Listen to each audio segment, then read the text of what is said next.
What's going on YouTube, Instagram, Twitter, all platforms? Welcome to another episode of New York Giants Full Access with your boy Big Pat Sports Talk and Big Lou. We're going to go ahead and kick it into the intros, and we're going to talk some New York Giants football tonight. So let's get it.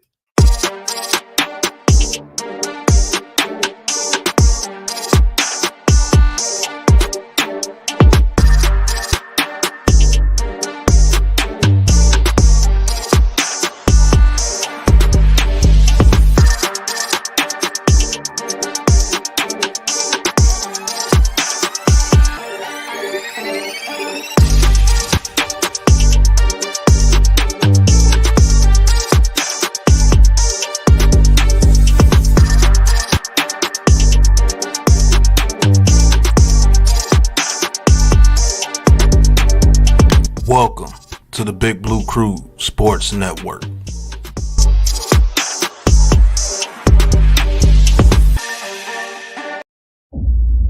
Welcome to New York Giants Full Access with Big Pat Sports Talk, where you get the latest and realest Giants news and content. Don't forget to like, share, and subscribe.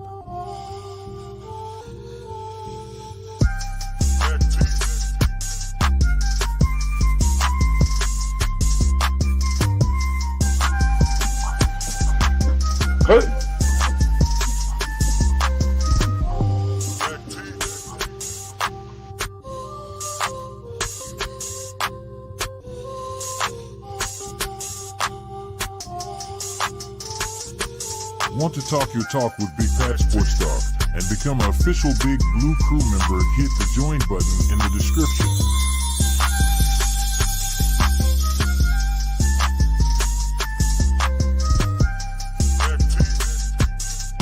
Wanna look fly is some Big Pat Sports Talk merch? Head over to the Big Pat Sports Shop and grab you some gear. The link is in the description.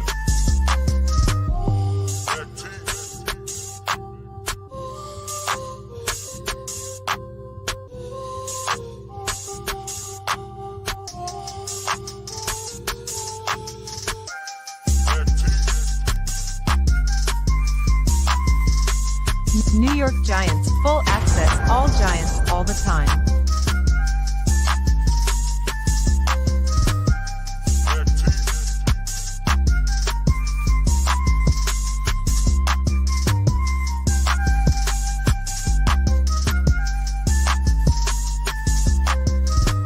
All right, Giants fans.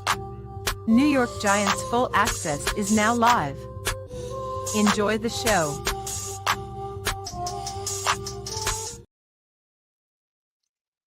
All right. Thank you guys for tuning in. Looks like it's going to be me and Big Lou tonight, giving y'all a New York Giants Full Access. Not going to be a long show.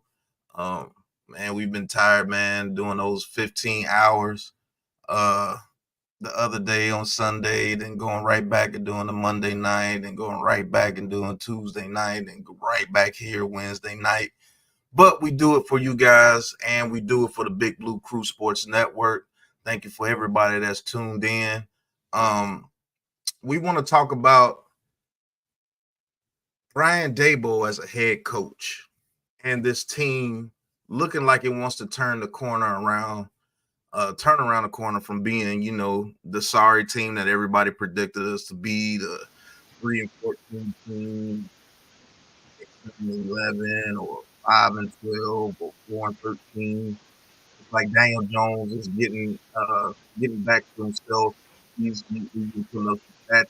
Shout out to Darius Slayton, who held it down for the New York Giants when Elite Neighbors went down to injury. Nobody gave us a chance against the Seattle Seahawks, but we beat the Seattle Seahawks 29-20. And Lou, if you're still there, just give the fans, the guys, a little bit what you think about Brian Daboll and his coaching in that Seahawks. I'm gonna be honest. At first year, very impressed. Made the playoffs his first year with very little skilled players at his disposal. He did some smart scheming, some smart strategizing. and the players did their part. Right, they bought into what he was peddling. They played hard for him, and they got into the playoffs and won a playoff game.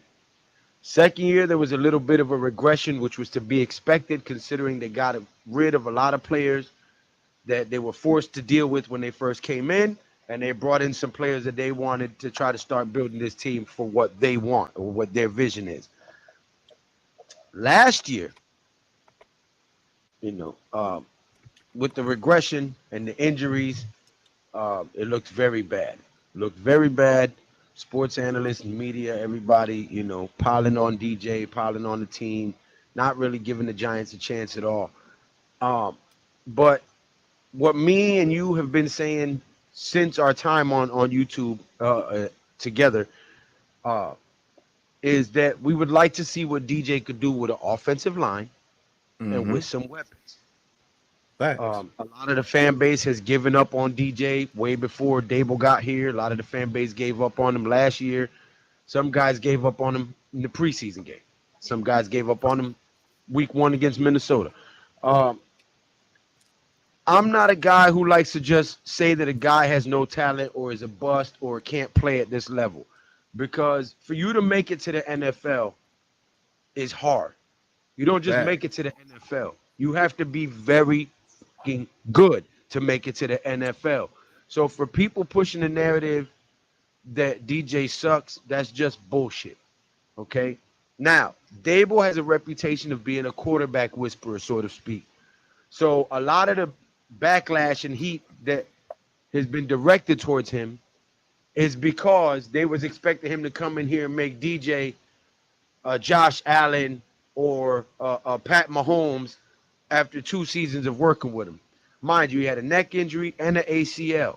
Okay, and even what's going on, man? Even with the ACL and the neck injury, he You got has the been stream able playing, man.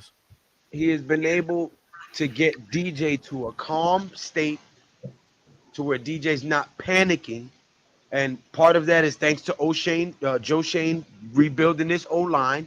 So DJ has a little confidence. He now knows that he has a little more time.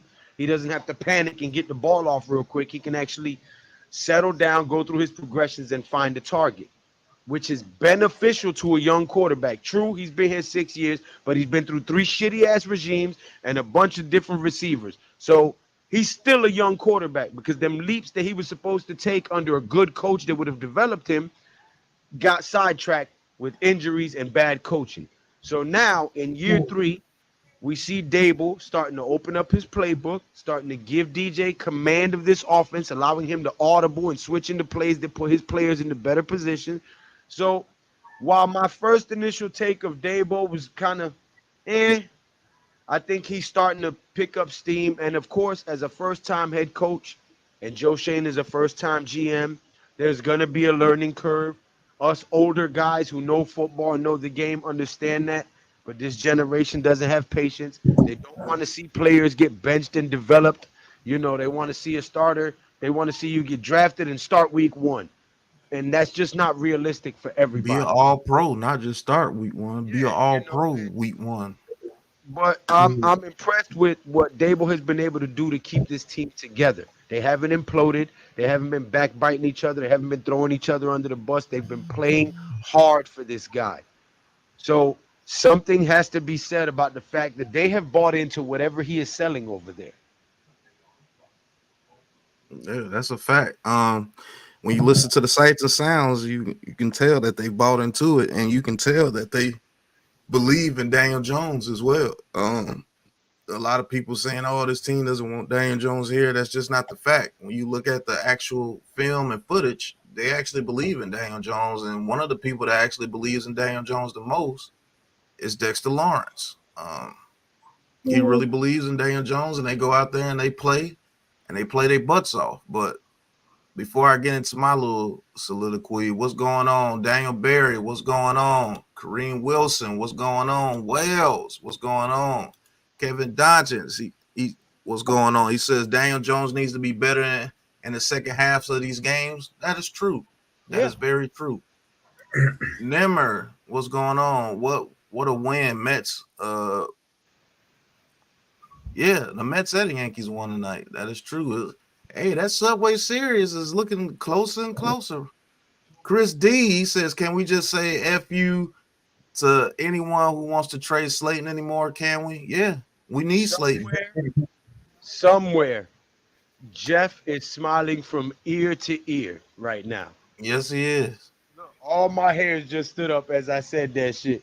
Hmm. Jeff, Jeff is smiling from ear to ear. The Mets and the Yankees are doing their thing. That's a fact. Nerd Cage, what's going on, brother? Coach, he said. I mean, that's Wells. He says he's taken us to the playoffs before. Some people gonna be pissed off when he takes us there again this year. Yes, they are. Coach, what's going on? Hope everything is well with you, Coach. Nerdcase says, feel good to be a New York sports fan. Right. Go Giants, go Yankees, go Knicks, go Rangers, go Liberty. And he says, Sabrina finally. Neymar. He says, I will say Coach Brian Daboll play calling was good during the Seahawks game. Hopefully Brian Daboll can open playbook a little bit more during the Bengals game. Should be able to if Elite Neighbors is back.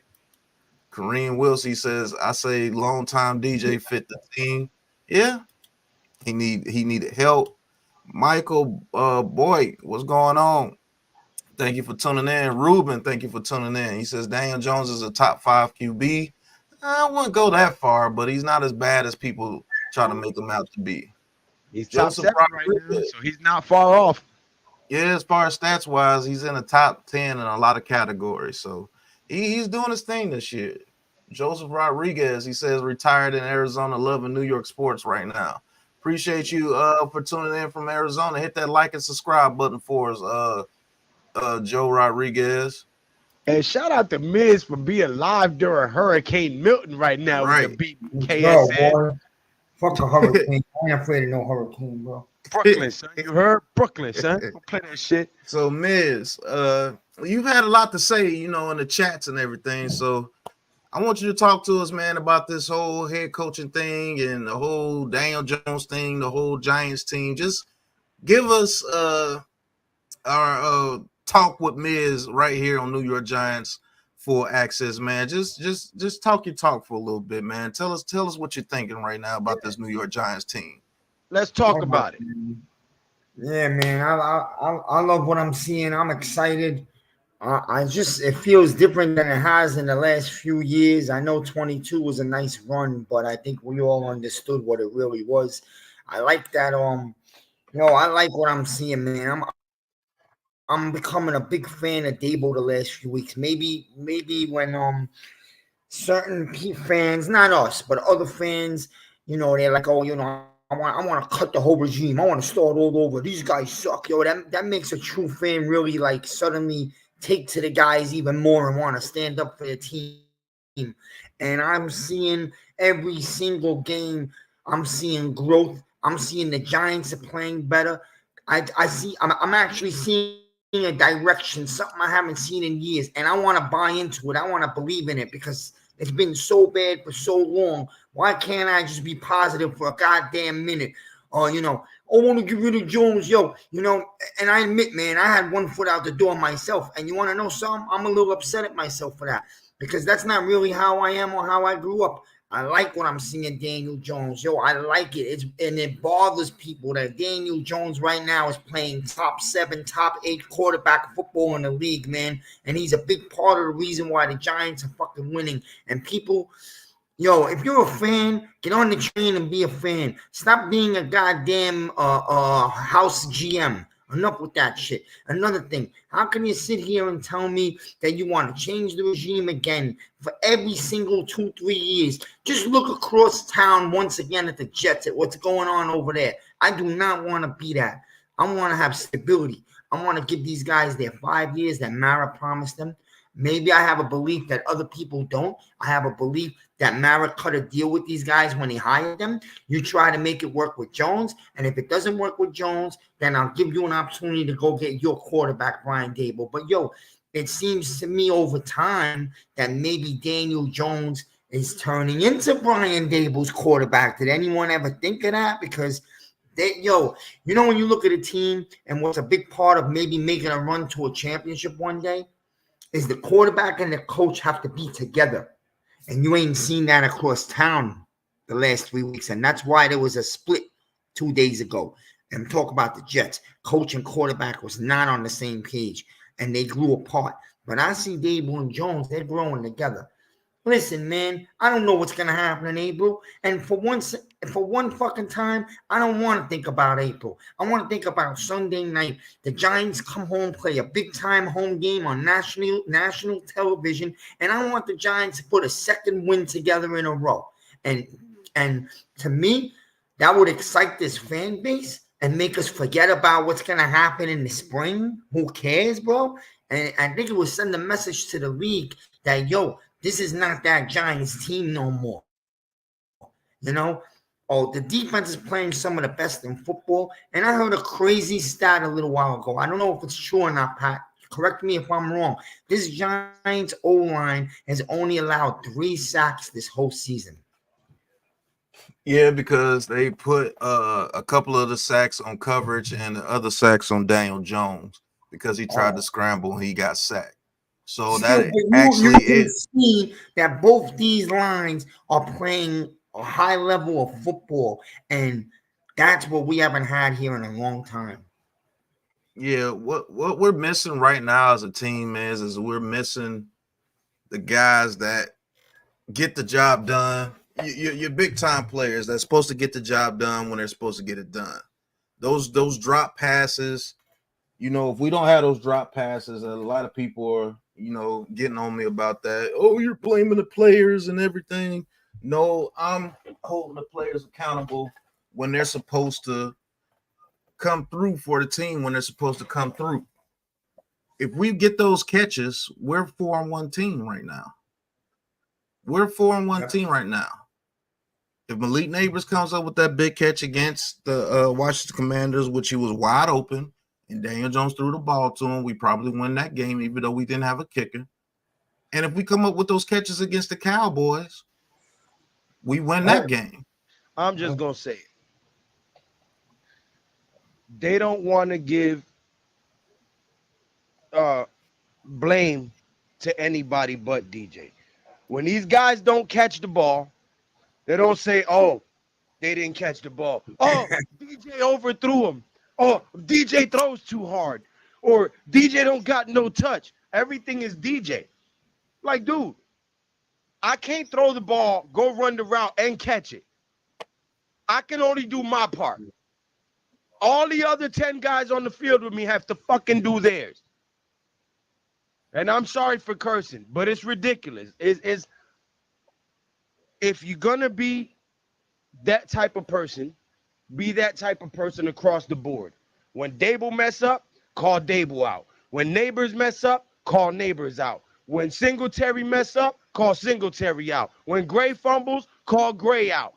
Don't just fucking create an excuse for everybody else and everything that awful happens is DJ's fault. Like, that's the shit that bothers me. I'm gonna go buy a Daniel Jones jersey just to shut you haters up. That's a fact. Yeah. You know, there's been some fumbles that have happened. That if Singletary doesn't fumble that ball against Washington, who knows? Because we were looking to go and score and get a double-digit lead at that point. You know what I'm saying? And who else did he fumble against? I think he fumbled against against the Commanders and he fumbled against the Browns, but we actually overcame that fumble. He almost let them back in the game with that fumble. But Yeah, you know what I'm saying? So there's been some crucial drops. There's been some crucial incompletions. There's been some crucial fumbles. We overcame an Eric Gray fumble in the beginning of the Seahawks game. We got a 16-play drive that takes over 10 minutes, and we don't even get a point. We get a point to the doggone Seahawks. You know what I'm saying? So it's some things with this team that has to be cleared up, and we need our big players to come up in big moments. Now they have built the team. If you haven't noticed, that the players that we count on, if they come through, we win. They've actually built the foundation for this team. And I'm excited about this team, man. To be honest with you, we go Sunday night and we beat the Bengals and get to 500. People are gonna have to recognize us. You know what I'm saying? Like the offensive line and defensive lines have been absolutely brilliant. They've been brilliant considering what we've had Mhm. uh the past couple of years. You know what I'm saying? And then you still got guys like this. I already know who you are. You just changed your name, Roach Dave, but he says DJ played a good game, but y'all glazing a guy that usually plays average to below average. Be for real. Like the dude is in top 10 in every Don't do so. category for the quarterback this year. He's been playing well. You got to give credit when credit is due. Five Blizzard, he says, tell DJ to be more consistent and play like that for consecutive games, not just for once in a while. Hey, listen, he was consistent all 2022. So He he's was shown that he consistent. can be consistent. He's been consistent all 5 weeks in this season. He We sure lost to has. Minnesota outright because Minnesota's defense are fucking dogs, and we were Yep. still in that game. Okay, now the other 4 games, a few bad calls from some blind gambling refs, okay, and some miscues from some other players named not DJ. That's just the facts. But I'm not here to defend DJ. I'm not here to defend no other grown man who doesn't even know that I exist. For one, okay, you people get too butthurt about people who don't even know that you're alive, and for the fact that you want to go become a Washington Deadskins fan when you claim to be a Giants fan just because you didn't get your black quarterback just lets me know that your brain is small. So I don't care about none of the bullshit that doesn't make football sense because this is a game of inches. And in order to win those inches, you need a stout front line and a stout defensive line. So that money that didn't go to Barkley, guess where it went to? Getting linemen, defensive linemen, and offensive linemen. And because of that move, we now have a legitimate offensive line that can keep Daniel Jones upright. We now have a legitimate defensive front that can get pressure on the quarterback. And we now lead the league in sacks because of it. So while your narrative that you're trying to push doesn't really work, you decide to say other stuff to still try to steer the narrative. But when you come Yep. against people who are smart and critical thinkers and don't believe everything they see, because I was taught as a young man, believe none of what you see and half of what you hear. I mean, none of what you hear and half of what you see. And I live by that. So it is what it is. I make my own assessments based on my own eyes and my own brain. So DJ's made mistakes, Daboll's made mistakes, the whole team has made mistakes. But guess what? All 31 other teams have made mistakes too. So when we finish 11-6 this year and DJ is holding records and we're in playoff position and we're winning games and it's solidified that DJ will be here next year, we'll start making our mock drafts for what other weapons we're going to add to this team. That's a fact. But let me give you a stat that actually combats against everything that you're saying. DJ has I think a 63 or 64 completion percentage, and this team leads the league in drops. Think about that. He's top 10 in all passing categories, and his receivers lead the league in drops. Now imagine if we catch all those passes. We're 4-1, and DJ's probably a top 3 quarterback right now. You know what I'm saying? So it's weird. And what are you talking about? Where were the coaches and GM haters when they tried to replace him this offseason because DJ wasn't good enough? We were Well, right there. We were doing lives right there. if they were haters, they would have got rid of him because they're in the position to get rid of him, and they didn't. They had an opportunity to go get Daniels. They didn't. They had an opportunity to trade for Drake May. They couldn't. They had opportunities. They didn't execute. Why? Because he wasn't going to pay him $40 million to turn around and hand it to a $12 million back. So he opted to keep the quarterback, trust himself, trust his coaches, and say, hey, coach this guy up and win with him. And that's what they're going to do. That's what good coaches do. Yep, that's a fact. You make it work with what you have.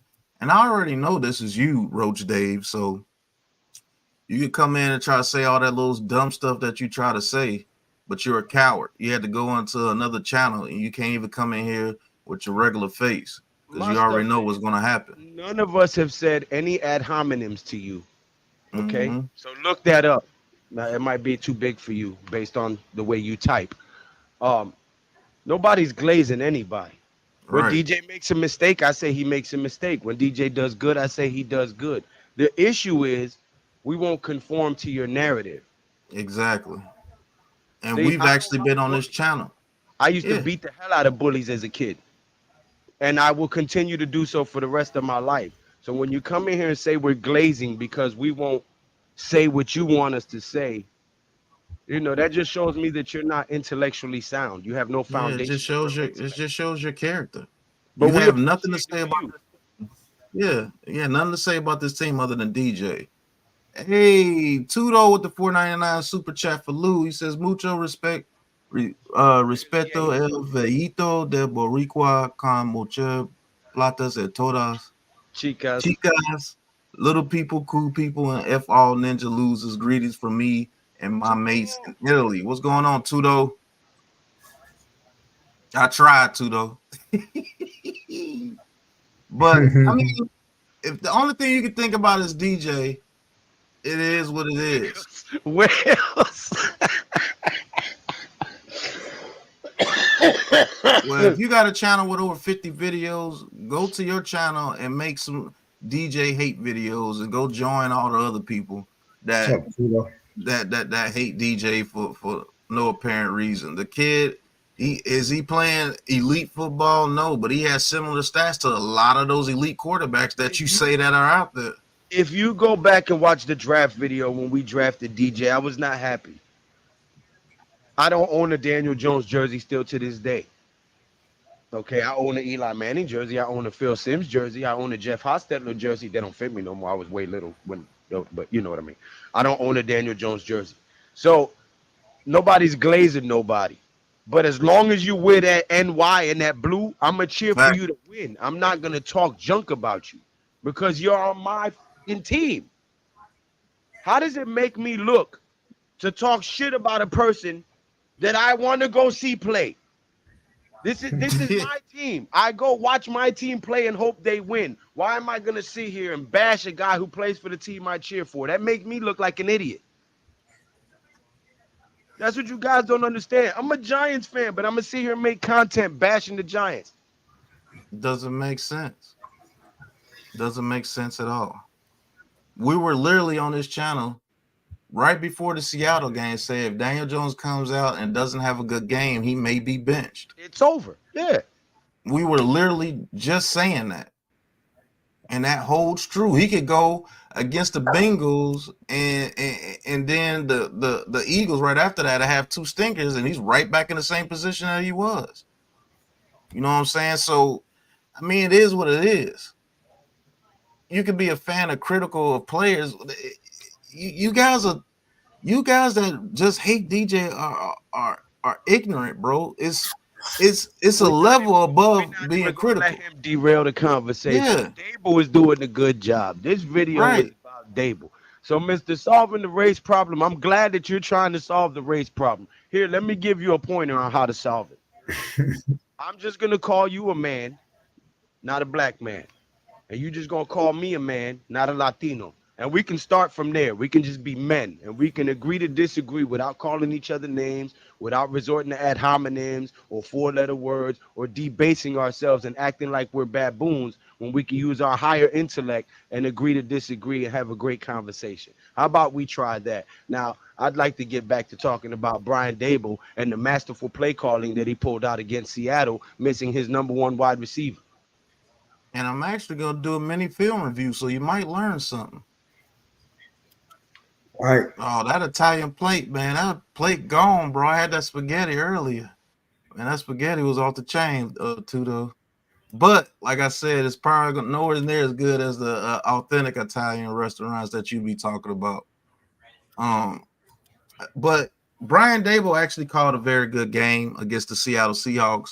He actually got Theo Johnson involved. He got the tight ends involved, and he did a very good job calling the game against the Seattle Seahawks. Man, it was dope. to see that he actually opened up the playbook. The running game was actually very, very good against the Seattle Seahawks. And we're gonna look at a couple of plays and things of such. But Miz, what do you think of Brian Daboll going forward? Like, what do you think is going to happen to Brian Daboll? What do you think Brian Daboll should do going forward? And what do you think Brian Daboll is as a coach? I don't know, man. I like, you guys already know I like Daboll a lot. So he's still got to prove to us something. I want a competitive season, which I think that they're right now doing. They're giving us.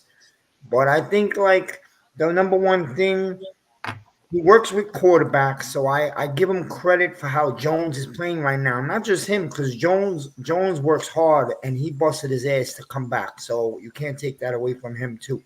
And you know what? They gave him an O line. So you're seeing a better Jones because finally the man has an O line. Obviously, he has an all world wide receiver also. And I like the running back that we got, this kid Tracy. So you're starting to see some things. But the rookies are playing well. They're contributing. So you got to give a coach credit for that. And these guys, like you said, if we had a kicker and we didn't drop one pass late in the game, the Giants could be 4-1. So they're right there. This is a much improved team than we saw last year. So how can you not credit the coach that the players are busting their ass and playing so hard for him? Listen, prime example. That turnover that caused Seattle to go up on us on the first drive, right? We get down there, you fumble, they score, right? And that we're down. We're behind the 8-ball from the gate. Former Giant teams would have collapsed at that point. Sure would have. These guys held it together, fought back, got the ball, scored, tied it up, scored again, took the lead, and proceeded to play football, which we haven't seen these guys do once a momentum-changing play like that happens. That's usually it. So you got to credit that to coaching. Definitely. They overcame adversity early, and you know what? They did it against the Browns too when they turned the ball over on a kickoff, I believe, and the Browns scored. Sure did. That's how we had both our victories. Fumbles led to points immediately, and they turned around and actually dominated both those games. And actually dominated. Out. Yeah, so, and that's how young teams grow right there. And I'm gonna tell you something. A lot of people are freaking out because Thibodeau's out. Azeez Ojulari is no slouch. Sure isn't. And you put him alongside Dexter Lawrence, Chapman, and Burns, and you still got a serious front four right there.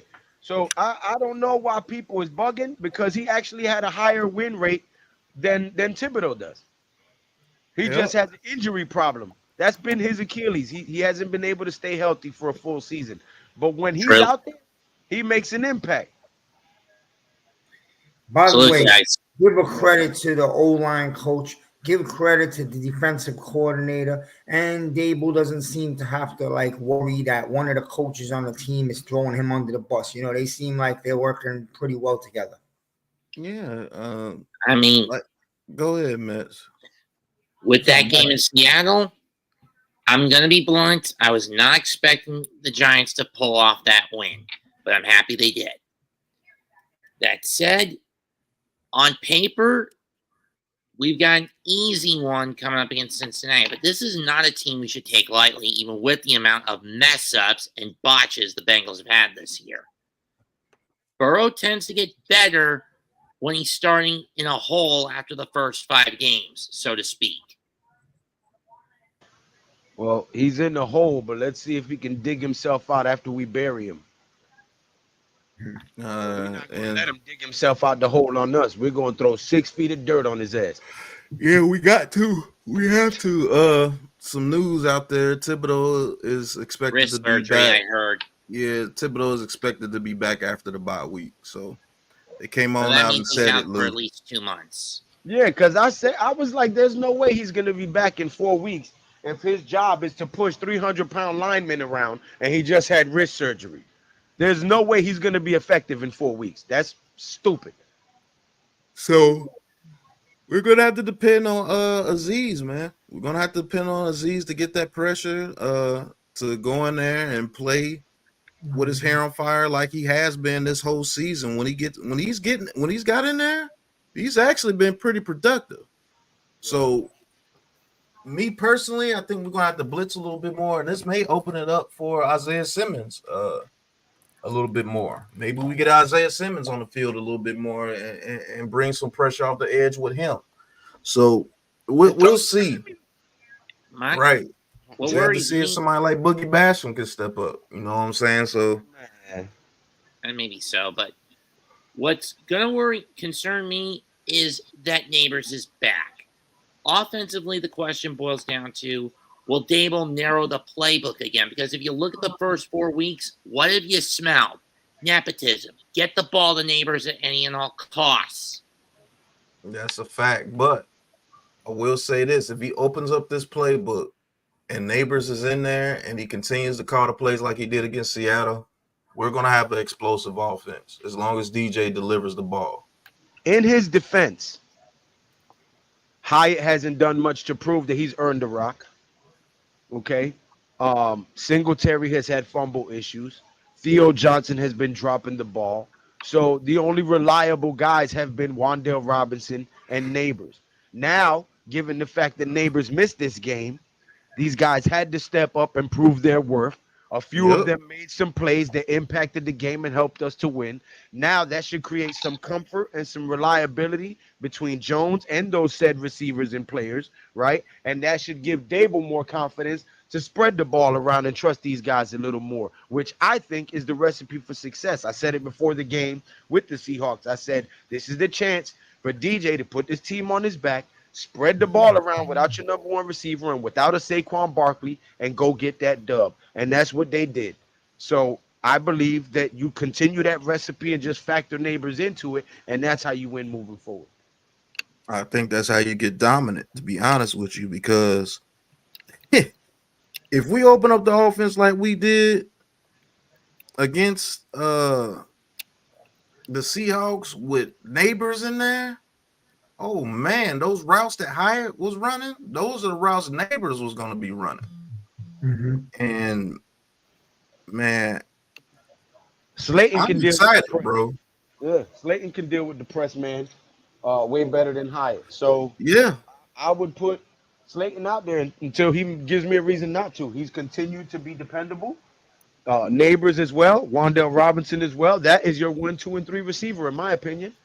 Start working Bryce Ford Wheaton in when you get down in the red zone. He's a big body. He's fast. He has hands.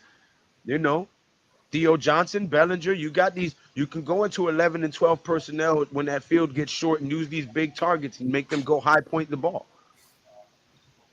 Funny thing is, I won't be in to call this game with you guys on Sunday. Oh, thank you, Jesus. No, I'm just messing with you. What? I've got a wrestling event I'm gonna catch. There you go. Enjoy okay, yourself. that's what's up. Is AEW or WWE? Actually, no, it's a smaller promotion local to Lou and myself called DPW, or Deadlock Pro Wrestling. Okay. Well, you might see some future stars at that Deadlock Pro Wrestling. So who knows? Take note of who you see, because You if you might see a star, miss it, Snarf out there. right? Tudo Just say you don't gotta run get a around. haircut Don't be first, walking around with a belt on your shoulder outside, okay? Just don't do that. right? But another person I want to talk about on this New York Giants offense is Mr. Tyrone Tracy. Make him QB1, I Running back one. yeah, I do believe RB1, excuse me, RB1. I do believe at the very least he should be half and half with Singletary going forward. The way this kid runs the ball, man, he's extremely elusive. He runs with power, and he has deceptive speed. Now, Miz, I know you were pretty excited about this kid. You know, you was talking in the chat about him. So, give us a little bit what you think about this Tyrone Tracy kid. No, he's real good. He's like you said, he's elusively fast. He hits the holes. The best thing I like about him, he doesn't dance. He don't dance. He don't go east or west. He goes straight ahead. You know, they said what he have 15 runs and every run was a positive. So Yeah. I like that he runs north, you know, and doesn't try to dance. He's not looking for the 90-yard home run. And this is a good young running back. And of course, we still got to use Singletary. So mix it up. Mm-hmm. The thing How is, we about may even need bringing Miller in a little bit? Maybe it's time to get Miller involved. Well, even though Gray fumbled, I do believe Gray had a pretty good game as well. He True. did get 3 very good catches for us, and I do believe that was a touchdown if he just hold on to the ball and don't give them the excuse of letting the play run and let them run it back. I do believe if you would have held on to the ball, they would have called that a touchdown. Or at the True. very least, the Seahawks would have been at the inch-yard line instead of returning it to the house. He does have fumble issues, as Lou has pointed out. I do not want him on kickoff return anymore. Every time he runs a kickoff back, it's like I feel a fumble coming. I mean, I feel the same way with Singletary when he's got the rock on a run. all over again.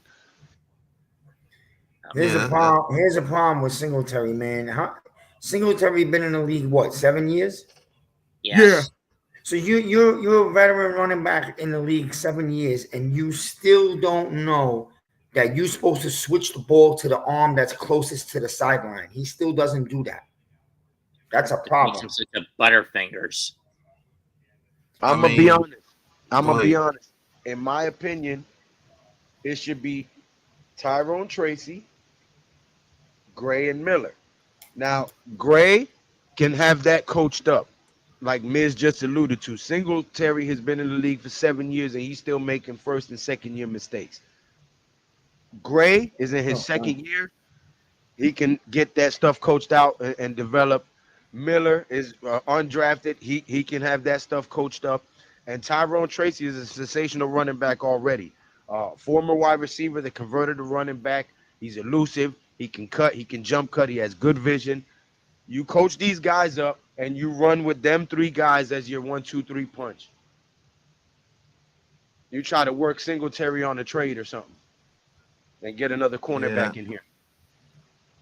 Yeah, that's an absolute fact. I don't believe Singletary has huge trade value, and to be honest with you, Lou, he's not going anywhere. That's Brian Daboll's guy. Singletary, I will say this: if it wasn't for the fumbles, he was actually playing pretty well in those first games. To be honest, he was playing pretty well. What's going up, on, Frank? It's not a disrespect, Blizzard to Singletary. We're not saying that he's not going to play. He's still going to get just as much carries as Tracy. But what I'm telling you is 7 years in the league, you have to know that when you're approaching up the sideline, that you got to switch the ball to the sideline arm. That's why he's getting stripped from behind, in case you haven't noticed. Yeah, and I'm saying pause. And I'm saying you split the carries between Tracy and Singletary and get a 1-2 punch. I'm not saying get rid of him. Well, Lou basically said get rid of him, but I'm not saying get rid of him. I think Singletary actually was playing pretty well, to be honest with you. He had a couple of touchdowns and he was making some elusive runs himself. It's just that those fumbles, when he fumbles, it's at a pivotal point in the game, and it switches the whole momentum of the game. Sucks the life out the damn stadium. And you can't have that if you're trying to win games. You can't be up 7 points, driving down the field, get ready to put up more points to make it a double-digit lead at least, and then you fumble. You see what I'm saying? And then they scored a touchdown. Now it's a tied game. Now you're back on your heels, trying to figure out what's going on, and now they have all the momentum on their side, and now if you go 3 and out, they can score again, and it could change the whole aspect of the game, which happened against the Commanders, which almost happened against – it really did happen against the Cleveland Browns. We just tightened up at the end of that game, and we won that game. You know what I'm saying? At least when Gray fumbled, it was at the very beginning of the game, which was a huge play in itself. And like Lou said earlier, shout out to Daboll for getting those guys mentally prepared to go back out there and keep playing, not to think that the game is over. Oh, here we go again. See, you can't have plays like that when you're a team that's trying to climb yourself out of the mud. because those thoughts are always going to be on your head. Like, oh man, here it goes again. Here we go again. We're giving the game away again. We can't convert when we're supposed to again. You know what I'm saying? But Daboll had those guys ready. They went back out there and they rallied and they really dominated that whole game. It's just the drop passes, the fumbles, the turnovers, not converting first downs when you're supposed to on third and shorts, not scoring in the red zone. I'll continue to say this. This is a team that doesn't know how to win. Why you think the Chiefs, when they're at their worst, they still win? Because they're used to it. And they Okay, don't know how to lose. yeah, they right. I Basically, agree. I agree too, though, but I think we can do that with Tracy, Gray, and Miller, and get rid of Singletary because he's been fumblerooski all year, and it be at the worst damn time. I think we can Fumblerooski get was rid of him outlawed. for a They, seventh they, round they, pick. they won't get rid of him. They won't. yeah, he's here, Seventh bro. round pick. He came with them from Buffalo. He's gonna finish this season. At least, As I know far at the as because very Gray, I least, because I was think they telling signed him to a somebody 3-year with contract, wasn't it? hell no. we need a power back. Maybe we draft one next year, whatever. But anyway, I think Gray. If Gray puts on like I was thinking, if Gray can hit the weight room and put on like 8 or 9 muscle pounds, he could be that short yards goal line running back.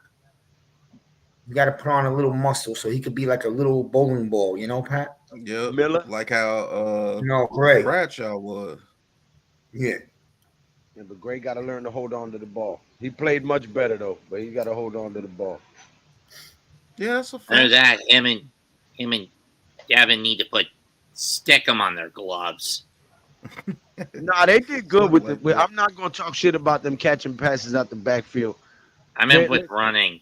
That's a lot. That's a lot to ask of a running back, and they did a phenomenal job catching out of the backfield and getting yards for us. So, and that's something I said in the offseason that we were gonna do based on how we drafted and how we built this O line. We were a pass protect heavy O line, and not a real run blocking O line. So I knew that our run game was gonna be a lot of passes out of the backfield, which they've demonstrated over the weeks. They just haven't been able to execute it. But this past week against Seattle, they were much better at it, and we reaped the benefits of it with the win. So, Hmm. Now, I will say this too, though. If you do want to bench Singletary, I do believe Tyrone Tracy and Miller will be a heck of a 1-2 punch. yes, Will be a heck of a 1-2 punch because Miller could be that change of pace back. He could be that guy that gets the speed to the outside immediately when you're playing against a team like the Cowboys, when you want to pitch it to the outside, and he can use that speed to get those quick yardage on those outside runs.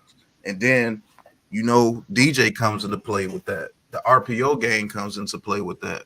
because then you have So, to worry about the run game. mhm. Yep. Then if you got to worry about Turbo Miller going to the outside or Tyrone Tracy hitting you up the middle, and believe it or not, Tyrone Tracy's an all around back, bro. Like just watching that kid knows how to hit the hole and then shift to the outside and don't lose any speed or any leverage. Like he has a talent, man. We gotta. You know what? I'm gonna say this. We gotta let the guys who are talented play. You know what I'm saying? We gotta let the guys who have something there. We can't just keep Vinny G man. what's going on, Vinny G. Nico, what's going on? Genty's going in the first round, high first round at that. Nico. Thank you for tuning in. Hit that like and subscribe button for us. But people like Bryce Ford Wheaton, I really think that kid has something, man. Yeah. You know what I'm Yeah. saying? I really think that kid has something. I really think Turbo Miller has something. I really think Tyrone Tracy has something. The one But thing I will say about Joe Shane is the first year of his draft picks, for some reason, the first year they don't really look too good. But in that second year, you start to see why he drafted them. And it's the later draft picks, the guys that he grabs mhm, later on that you're like, who is that guy? Right? But apparently he's done his homework on these guys. And shout out to these coaches that we got now that's actually developing players because that's something we haven't seen in the New York Giants establishment for a while. We've drafted guys in, Eric Flowers, couldn't produce, right? We've traded guys, brought free agents, Nate Soldiers, couldn't produce. We've brought guys from everywhere, Omame, you name it, right? Couldn't produce. This guy went out, scouted guys, brought them in here, and we are getting production on the cheap. The only guy we really spent a lot of money on was Brian Burns. True. And the coaches that we have in here are developing these young, talented guys. That's a fact. Fly is starting to look better. Newman Mm-hmm. turned out to be a great pick. Phillips is a good pick. Banks needs a little work, but he's a damn good pick. Neighbors, that was A1, right? So the free agent running lineman that he's brought over here, the trade for Burns, this guy has made some good picks. We just need the coaches to develop these guys, which it looks like they're finally Right. doing. Need So time, patience, I, time. I'm gonna say something that Lou is not gonna like, but I see a way Evan Neal gets back to playing with this offensive line, oh God, no, please. and I believe he's gonna be the right guard next year.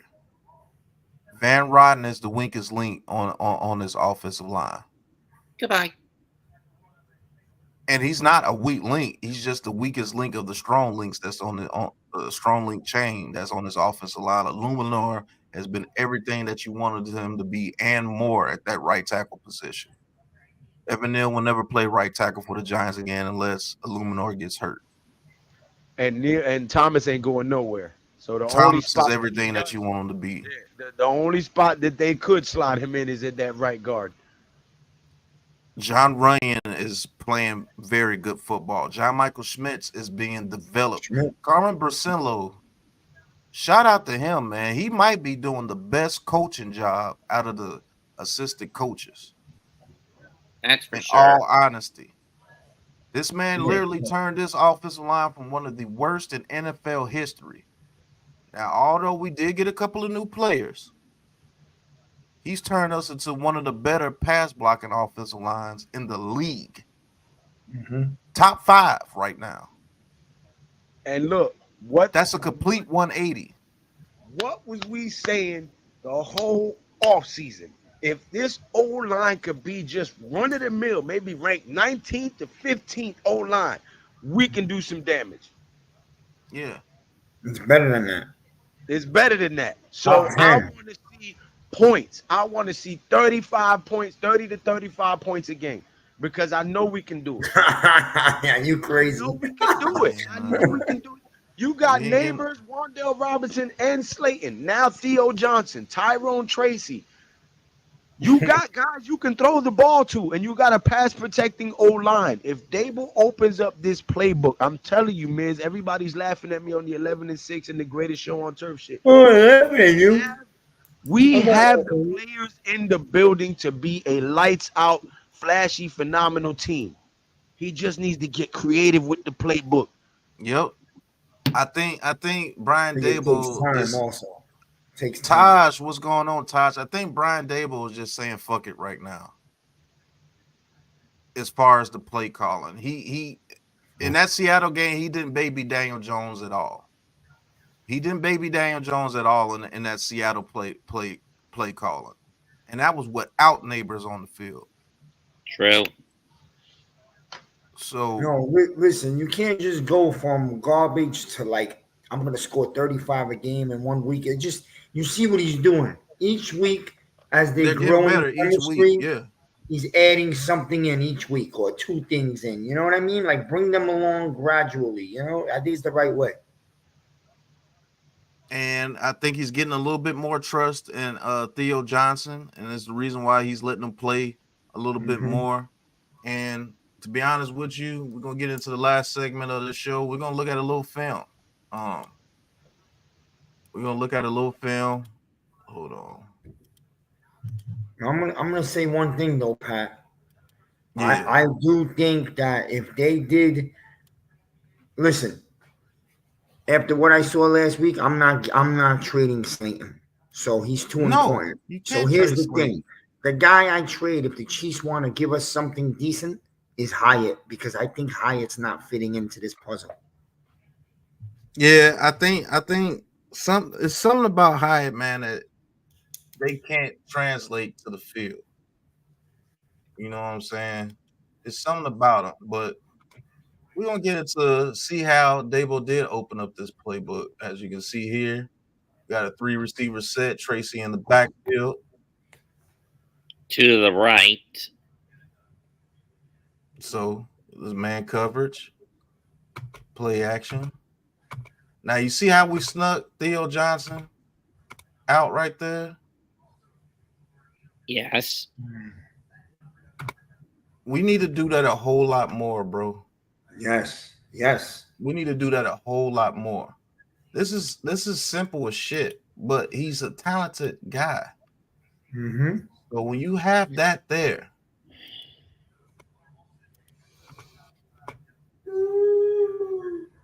you do the play action. We were running the ball pretty well. The linebackers came up. Look at all 3 of those linebackers a bunch right there. And we just snuck Theo Johnson behind him. Mm-hmm. Just snuck Theo Johnson behind him. You know And what I'm by the time saying? they saw the sight line, it was too late. Yeah. Two of them And attacked. then when we come back to this, you see Wandale Robinson's route? You could do a deep post behind that. Now say if this guy here, the safety here, runs up and he's like right here to cover Theo Johnson. Now you can get a deep post. Now you can get a deep shot. You see what I'm saying? Yes. Like when you open up the playbook, you open up so many opportunities. You Right. open up so many opportunities. And maybe this is where Hyatt can fit in at.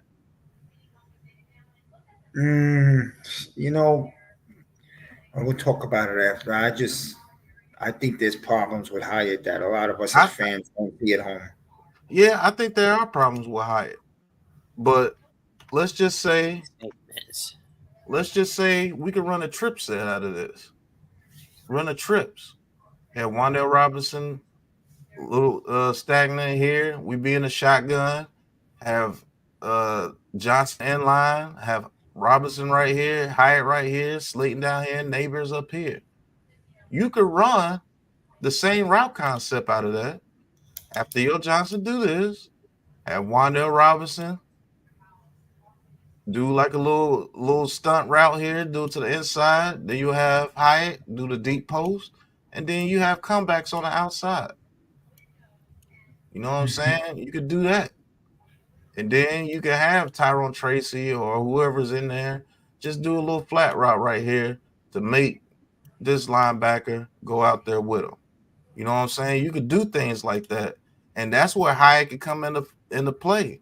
Because if that opens up, if they catch them in the coverage like this again, which was a 1 high, and that safety comes down to guard the tight end, you got the deep shot there. Or if he doesn't go with the tight end and Theo Johnson's beating his coverage, you got that. Or if they cover that up, I have faith in Slayton to win that one-on-one battle, and I have faith in Malik Neighbors to win one of those one-on-one battles. You see what I'm saying? Yeah.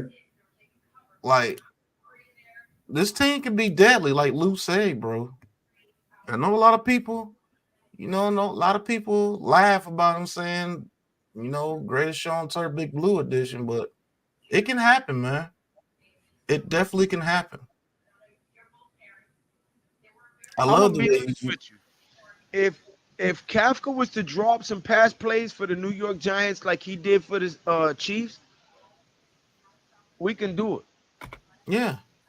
But I believe that him and Daboll don't see eye to eye. Yeah, Kafka's gone after this season. That relationship has been too far strained. Yeah, but this is us on the red zone. You see how the play action gets those linebackers to come up? They're running into each other. He's coming up because he think it's a run. And guess what? Wandale Robinson sneaks out the backside. He outruns Julian Love for a touchdown. You get things like that with Miz. Like you say, you get things like that when you have a running game. When you have a running game, look how they're flowing. Look how everybody's flowing to the ball when you got to run when you got to run the game. Yep. Everybody's flowing thinking it's a run. Daniel Jones, our offensive line, plays very well. Yeah, that was Get nice. everything blocked up. Bang, touchdown. And it probably would have been even more wide open if Hyatt is on. I mean, if Neighbors is on the field. I was But about to that say, if you run that same route with Hyatt instead of Robinson, he's got the speed to definitely do that. But I don't know. Maybe he just doesn't understand. Just don't know why they're not running little simple routes like that with him. and the problem if Neighbors was still healthy as a trade-off, you'd have a lot of Seattle linebackers smothering him. No, That no, and no. if Let this me is tell you Neighbors up something. here, That's this the is best thing Neighbors. that happened to us last week was that we played a game without neighbors. I'll be honest with you. Yep, that was the best thing. If this is Neighbors up there where Hyatt is up here, I said that before the game. yep, Mhm. Neighbors wins this route all day long. So if they do switch off what they were supposed to do, good route by Slayton to run that route and cut him off a little bit. Neighbors is probably right here in the back of the end zone if they have this covered up for a touchdown. If that's Neighbors, but that's Hyatt, and so he can't get off the line of scrimmage or it. It's just something about Hyatt, bro. I don't know what it is, man. You see how that DB didn't fall for any of his move? He already knew where I'm Hyatt gonna was tell you. going. I'm gonna tell you why, Pat. Maybe I'm wrong, but this has been my theory. See, his route tree is very, very small, right? He's basically a go route receiver on the sideline. He could only run the go Mm-hmm. route, and every fucking defense in the league, they know that he's only running a go route. Like that route right there. Look how he's bending it to the inside, and then the move goes to the inside. You can't do that. You're allowing the DB. You're telling him where the ball is going. And that's the problem with Neighbors. He's a go route specialist. Well, Hyatt. Hyatt. I'm talking about Hyatt. He's a go route, and the defenses around the league. I mean, the word is out. You know what I'm saying? Here, this was the first drive. This is the first drive. We're using a screen game now. We're using a screen game. Look how those blockers got out there on that screen. We weren't Yeah, doing this before Daboll Brasillo. likes that. Daboll We likes weren't doing screen. this before Brasillo. And Eric Gray, he has talent, man. He had the speed to get to the outside, and he picked up 18 yards on 3rd and 17, man. Kept it going. Yeah. Now, here's what I liked about Daboll on this very next play. He saw they acted stupid on the screen the first time. Guess what? He came back to another one.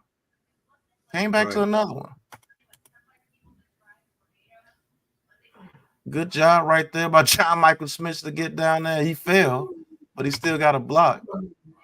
But Brian Daboll called a game, bro. He called a game. As you see, good is out there. Normally, Daniel Jones throws this real quick to Wandale Robinson right here and gets him hit. But thank you for using Theo Johnson in the middle of the field where he's supposed to be used. Thank you. Settled right there in the zone. Daniel Jones throws it to him quickly. He gets the ball, runs up the field for a first down.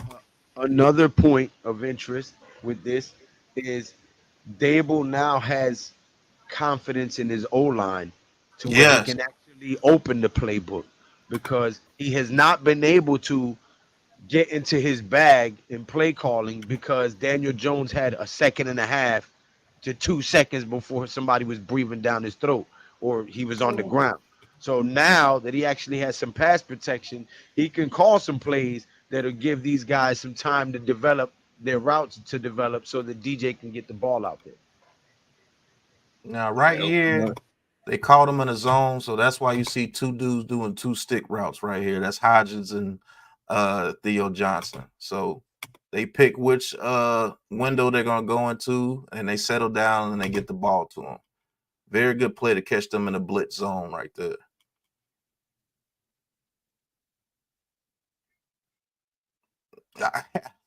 When I looked at this game, I was very impressed with the play calling.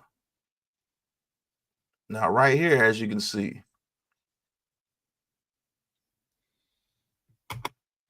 Caught him in a little fake blitz here, a little fake mid blitz. But guess what? We're using the tight end. A lot of people aren't expecting us to use the tight end. You see that? They're in a man-to-man. They caught them in a fake blitz. They're man-to-man behind it. Get the ball out quick to your tight end. These plays matter. Did they get a first down? No, but you got 5 yards on the first down. So now you're above the chains. That's what we need.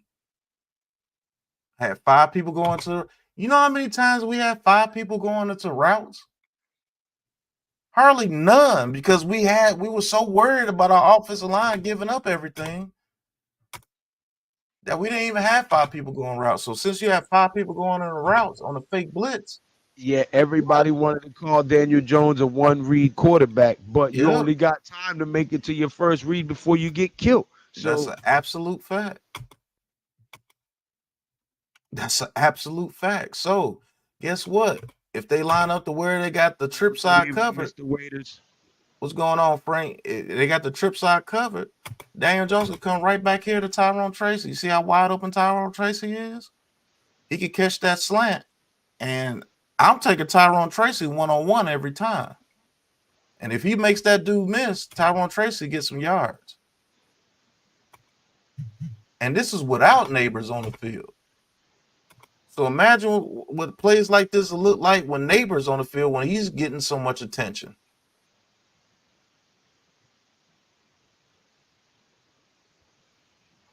Now, here's what I like what they did with Slayton.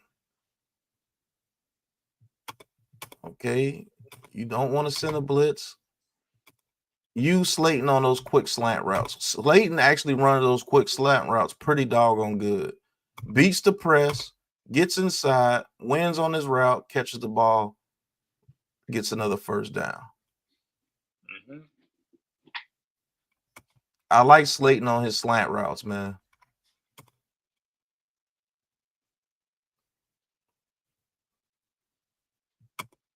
Good, easy, quick decision. Only a 3-man route. Now, I will say this. If you got neighbors up here at the top, he's probably tell DJ, hey, look, we got neighbors one-on-one at the top. Get on the ball. But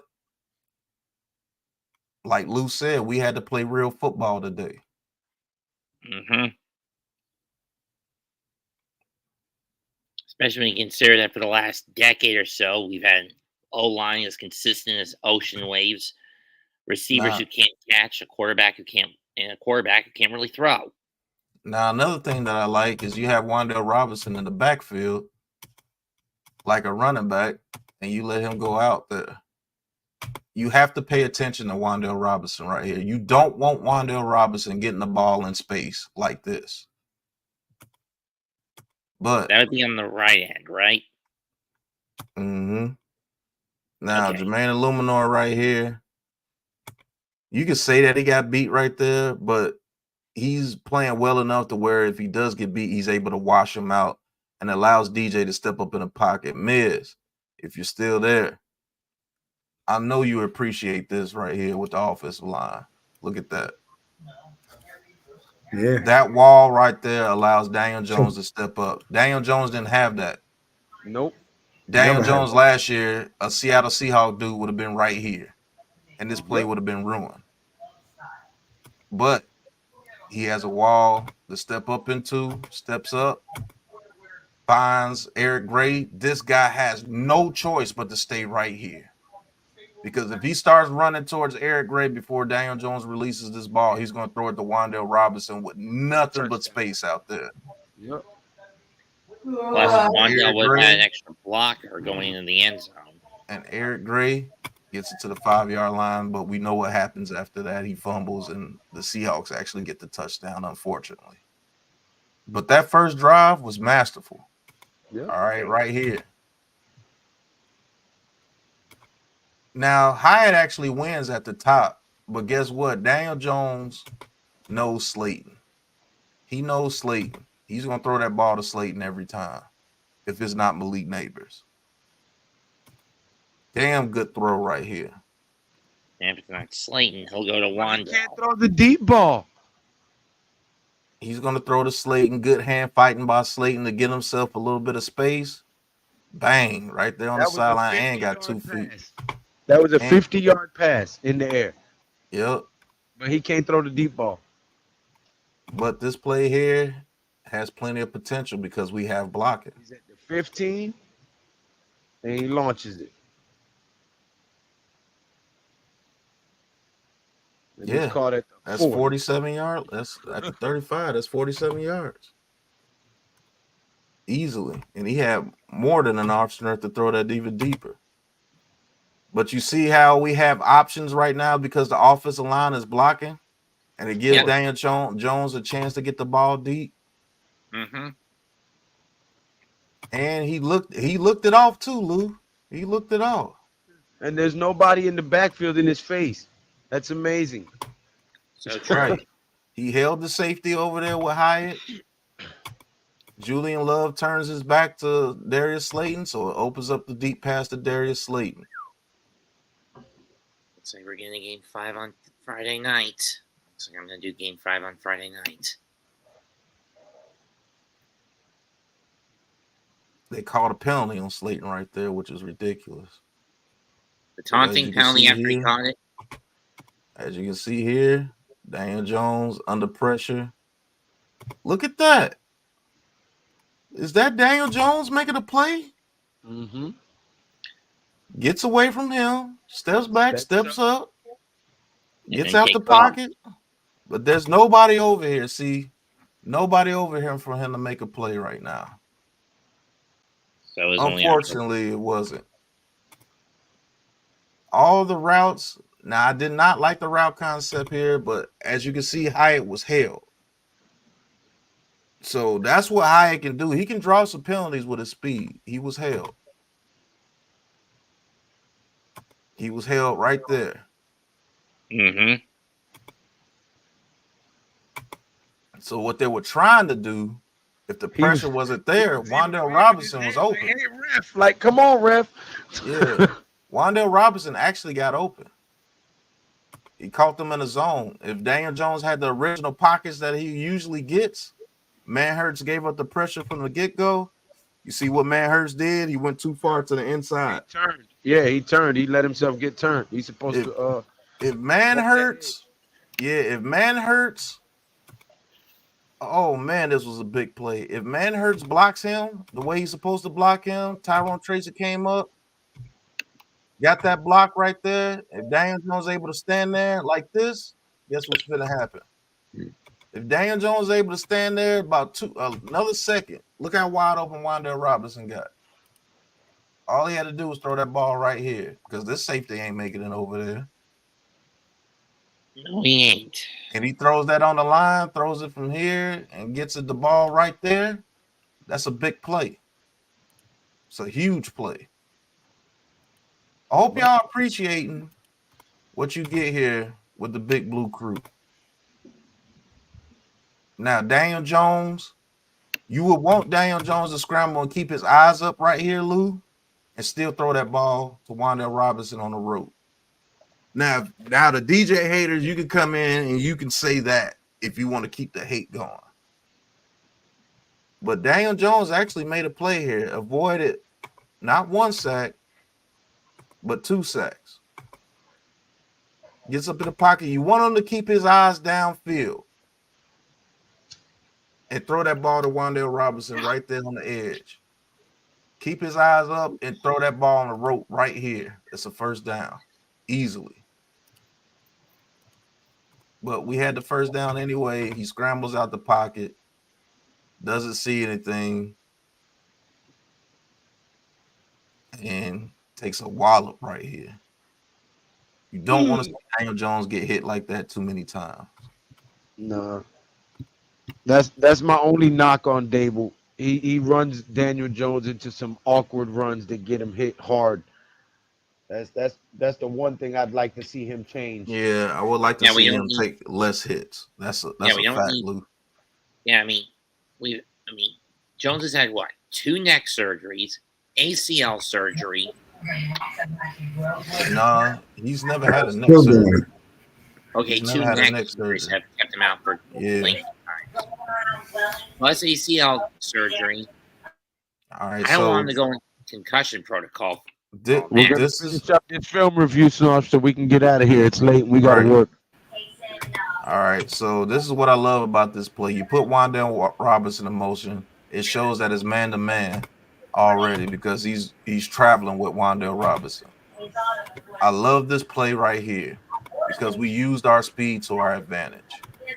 You roll Daniel Jones out to make it seem like it's going to the right. Look at the safety's feet.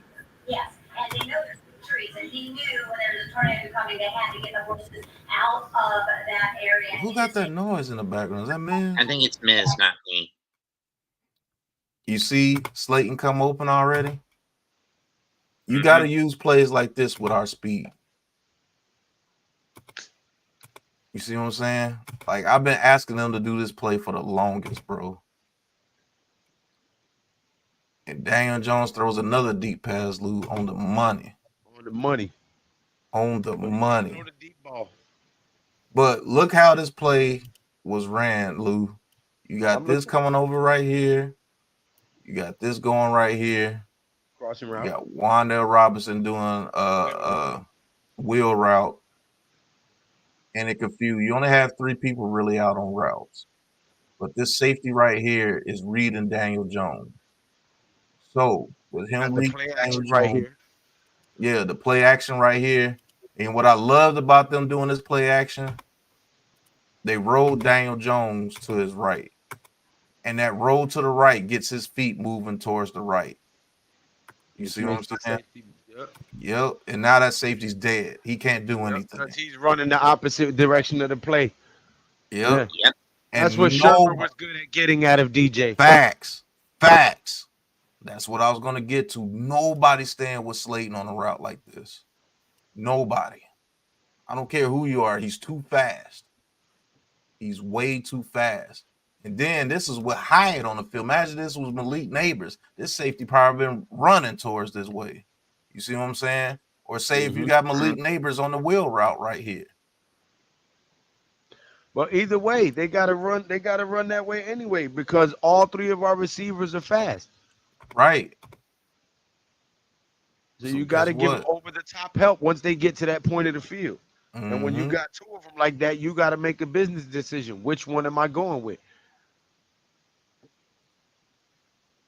That's a fact. As a DB, you got a split second of reading and making a decision which way you're going to go. Now, the thing here with Tyrone Tracy, what I love about Tyrone Tracy, Miz, I don't know if you're there, but these are the type of runs we should be running with our offensive line because we're not a road grading offensive line. You see these duos that we're running here? We run those duos here. Double team, get off your block to get to him. Double team, get off your block to get to him if he starts to try to penetrate. Pause. Right. But Tyrone Tracy is so cold at doing this. Look at him shoot to the hole right there. You would think that he's just going to go right here to the hole. Which makes look them at him bounce that to the direction, and then he jump cut. Man, look how he jump cut out there. It was so smooth. It was so smooth, bro. Like he didn't miss stride or nothing. Yeah, he didn't tap dance. That's crazy. That's a talent, bro. That's natural. And then he had enough speed to split these 2 morons and keep running. And he switched the ball to the outside arm. Yes, he did. Yes, he did. Man, this is so cool, bro. Watch him do it. He switches the ball to the outside arm as he bounces it to the outside and makes them run into each other. Boom. Those are some nice cuts by Taylor. When you switch the ball, that's where he got all his speed. And he lucky that he didn't have like 2 more yards of field to play because that would have been a touchdown. Sideline on their ass. Yep, that would have been a touchdown. That dude got sneaky speed, man. From both sides, he cradled the ball in the center, split them, and then switched the hand to the outside, which is textbook what you're supposed to do. Like Singletary. Look at the block. He's the rookie. That's the Look at the crazy shit. blocking. You got the Right. vets not doing it, and the rookie coming in showing you how it's done. Look at the blocking. Look at those jump cuts, man. Those jump cuts are nasty, bro. Like that, he's a natural. Boom, boom. Okay. You think I'm going to that hole right there. Look at 97, get ready to put his arm out to grab him. Look at 90, get ready to put his arm out to grab him. Nope. I'm going out here. And I got enough speed to get to the outside. Good tackle by Julian Love right there. But another first down. I think this kid Tyrone Tracy is our best running back, bro. I've said it a few weeks ago. I think he needs to be our number one. Even though he's developing, he needs to be our number one. And a lot of people don't notice, but this motion right here with Wan'Dale Robinson helps out the run game tremendously. Because you got to respect Wan'Dale Robinson coming out the backfield. You got to respect him. Yeah, right. Gets the ball to him. Tracy reads it, cuts it to that hole. If he doesn't trip on Andrew Thomas, this dude's dead. Witherspoon. Just taking the page from Andy Reid's book, bro. Every single snap, Mahomes got somebody in motion. Facts. If he doesn't trip on Andrew Thomas' foot, 21 is in trouble, because if he gets there, look out. If he's one-on-one with 21, it's over with. He jukes Because that him helps your immediately. running game and it helps your quarterback because now he sees if you're man or in zone. Yep. People are starting to say that. Yeah. Gotta switch the ball to the end. Singletary better learn that. Yep. See how we run those duos all the time now? Carmen Brasillo, A+. Double team, Big Leo. You pull, Runyon. He gets Baker. Look at Tyrone Tracy cutting that hole right there. Boom. Look at that cut. Damn right. He just has sneaky speed, bro. He has sneaky speed, man. I'm telling you, man. I like this run game with Tyrone Tracy, and I like what Brasillo is doing. Runyon can pull. He gets Baker right there. You get all these three morons out the way. You push them towards this side, and now look at the Mack truck hole that they open for him. Look at the Mack up truck hole. Look at him cut. He didn't run into his lineman and fall down. Made that cut. Good field vision. Good block right there by Wan'Dale Robinson. And he just has sneaky speed, man. We did a hell of a job running the ball against these boys, man. A hell of a job. Here we go with another run. Hey, what you see, Lou? Wan'Dale Robinson in motion. Hands it off to him. Look at the jump cut right there. Cuts out, smooth. Get us some yardage on first down. Should have been running it to the outside like that on Dallas. Facts. Look at this run right here. Now, when we was running this with Barkley, we would get hit in the backfield every play. This is the same play we was running with Barkley. Yep. Partly because he tried to jump cut and because we had no O-line. Both in tandem are the reasons. Yep. Now we got blocking. Slayton seals. Runyon gets out there and seals. Now look at Tyrone Tracy. Whoop! Get your ass down, Julian Love. What? Lucky your boy was right there. What? I'm telling you, man. We got a team, man. They just have to continue to develop. That's it. They continue to develop. Lou might be right.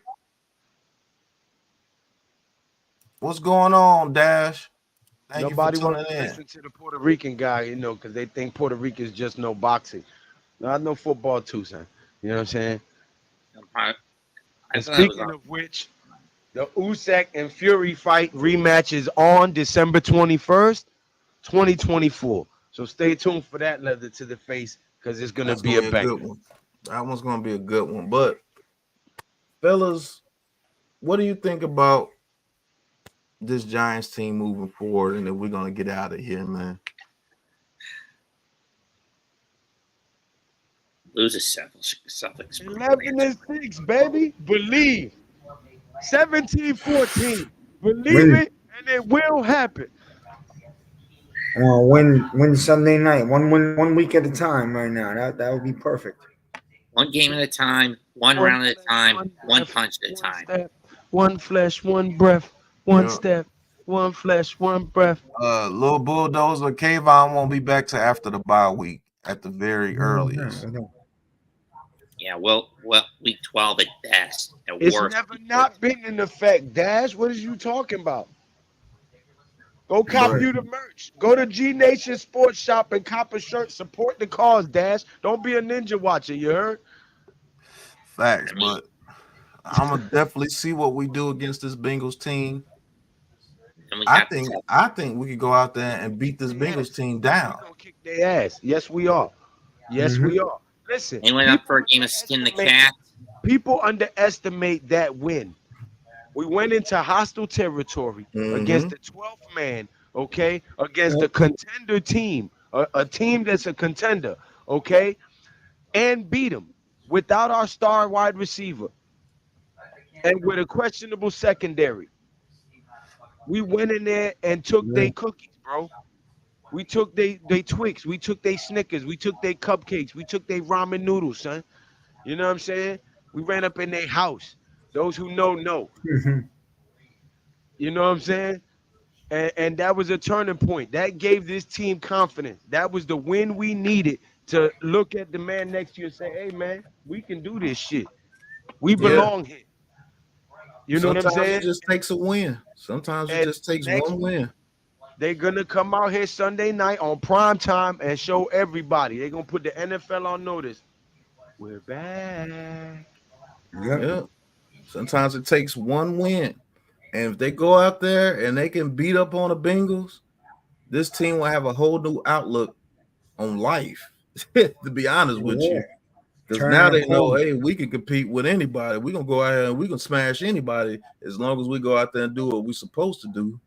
And they string some wins together. There's going to be a lot of people mad because if they make it to the playoffs again, DJ going to be here to stay. They really going to be mad then. Look I'll like sign, we're rocking with I'll DJ sign up for for another right year, now. cuz. Right. I'll sign up for it right now. I'll be happy, man. I would too, but I'd like to thank everybody for tuning in, man. Appreciate all you guys for tuning in. The little mini film review that we did. And we will be back live tomorrow, right, on the Big Blue Lounge with Big Blue Lou. And we will be live on the Big Blue Crew Sports Network. So appreciate all you guys for tuning in tonight. And until the next time, which is tomorrow night. Peace. Let's go Mets.